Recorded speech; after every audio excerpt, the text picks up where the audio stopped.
In today's video, I am going to teach you how to unpublish website Godaddy. To begin, sign in to your Godaddy account.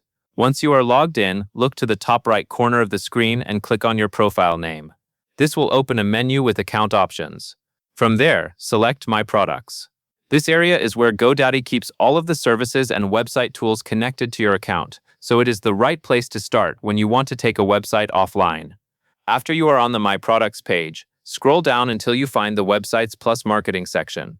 In this section, you will see the website projects associated with your account. Take a moment to locate the specific website you want to unpublish, since some accounts may have more than one project listed. Once you find the correct site, click the Manage button next to it. This will open that website's management area.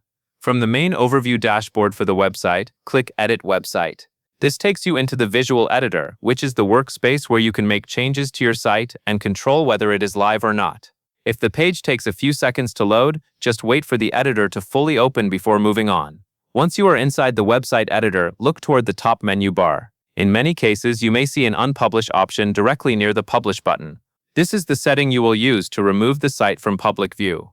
The placement can vary slightly depending on updates to the Godaddy interface, but it is generally easy to spot once you are in the editor. Click Unpublish.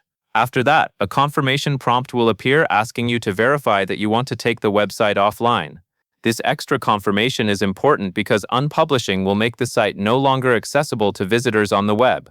To continue, click Yes, Unpublish, or Confirm, depending on the wording shown on your screen. Once you do that, your website will be unpublished. That means the content is no longer live for the public, but you can still return to the editor later if you want to make changes and publish the site again in the future. That covers everything you need to know.